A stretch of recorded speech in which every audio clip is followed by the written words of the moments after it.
غالیګي کلی کې بیا یو واري افسوسناک واقعه چې د هغه مخې ته راغلې ده. دکاندار چې د هغه لوټ شوی دی، جنرې ماتې شوي وې او بیا چې ما د دکان ګیټ بره کړو نو خپله اندازه مې واخیسته نو زما نه ټیرونه مړی شوي دي، موبلین رانه مړی شوي دي، ډېر بلا تاوان مې شوی دی. څومره غلا شوي وه؟ تقریبا دغه 2 لک روپو پورې شوي ده، نقصان خو مې ډېر زیات شوی دی.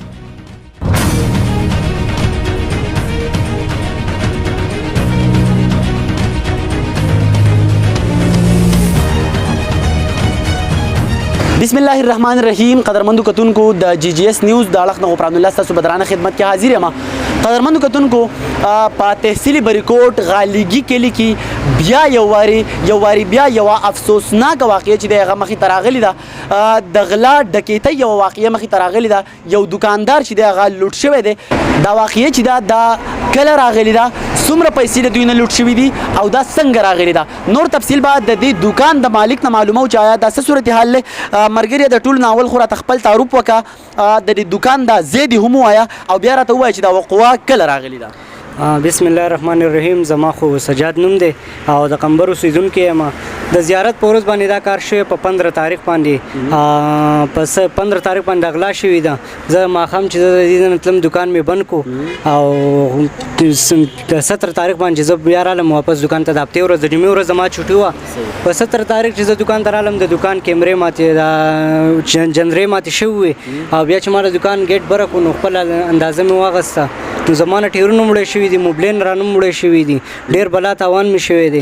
جرندې مندې ته چې رالې دا ورته وی جرندې دکان ته وی؟ جندرې ورته نه وي، جندرې ورته نه وي، یعنې تا ته اندازه وشوه؟ او اندازه راته وشوه. بیا چې یو خپل کم لاګت معلوم کو، کم حساب یو معلوم کو، نو ستاسو په خیال څومره نقصان شوی و؟ څومره غلا شوي وه؟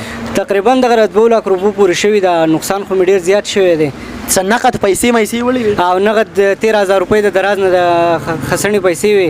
دکان کې څه کیمرې وغیره وې؟ کیمرې نه، کیمرې نه وې، کیمرې. یعنې نقد پیسې هم وړې دي او د دې تر څنګ چې کوم سامان دی نو دا ټوټل 2 لک روپو پورې دی.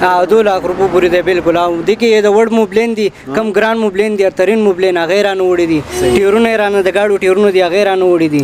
دا راته ووایه کله چې تاسو دکان بندو نو خپله سیفټي پوره کړې وه، هر څه یو صحیح بند کړي ول؟ بالکل. او دکان ته مې بالکل خیال وکړو، یا کرسي مې پې مو ویله دې ځای نه چې بیا لاړم د هفتې په ورځ چې زه راتلم نو دا واقعه زما سره وشوه. صحیح ده. دا راته ووایه کله چې د سره دا واقعه مخې ته راغله نو سره قانون نافظ کولو ادارو سره، پولیسو سره، چا سره مرابطه وکړه که نه؟ بالکل. زه چې څنګه رالم د دې نه بیا یو پاو ساعت پس ما خپل والي صاحب ته رینګ وکړو. زما والي صاحب بیا دې تاڼې ته لاړ، پولیس بیا پخپله رالو، اندازه هغه مو واخیسته، ما ورته خپله خبره وکړه نو هغو پرچه لیکلې ده. انشاءالله زر ته زره به د دې خبرې دغه پولیس اوس څه وایي؟ دا تقریبا یو ورځ دوه تېره شوه نو تاسو ته یې څه جواب درکړو؟ نو پولیسو خو دا درېیمه ورځ لا جواب خو یې نه دی راکړی، په ورځ یې راته خبرې وکړې چې انشاءالله زر ته زره به دا معلوم شي او دغه خبرې راته وکړه چې ته پروا مه کوه دې خبرې. دا راته ووایه چې د خلکو نه تپوس یا داسې پخواوشه علاقو کې چې کم کسان دي هغوی درته څه ووایي که نه چې دا تاسو ته څه معلومات کېږي چې دا کسان په شپه کې راغلي دي، کله راغلي، څه دومره اندازه درته چا ویلي ده؟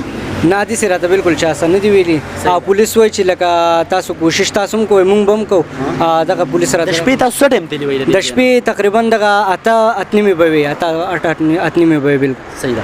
دا راته ووایه چې زموږ په شیشه باندې دي اوس دغه اعلی حکام به هم ګوري، نور خلک په مو هم ګوري، نو چې کم چارواکي دي یا کومې داسې قانون نافظ کول والا ادارې دي چې تاسو مرسته کولی شي، الله دې وکړي چې وهم کړي، نو دغه خلکو ته به څه پیغام ورکول غواړئ؟ نو بس الله دې خوشحاله کړي چې زموږ سره مرسته وکړي، نو ډېر د خوشحالۍ خبره ده.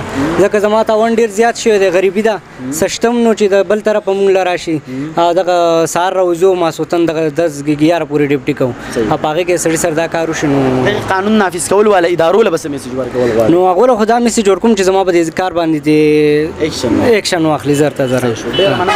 یقینا قدرمندو کتونکو دا واقعه چې دا یا دا وقوعه چې دا په غالیګي ورسک کې چې د هغه راغلي ده چې دلته د کوریا ټایر په نوم باندې یو دکان دی، د مرګري د قمبر نه راځي او دلته خپله روزي چې دی هغه کوي، خو دغه غلاتې شوي دا تقریبا د 2 لک روپو پورې نقصان شوی دی.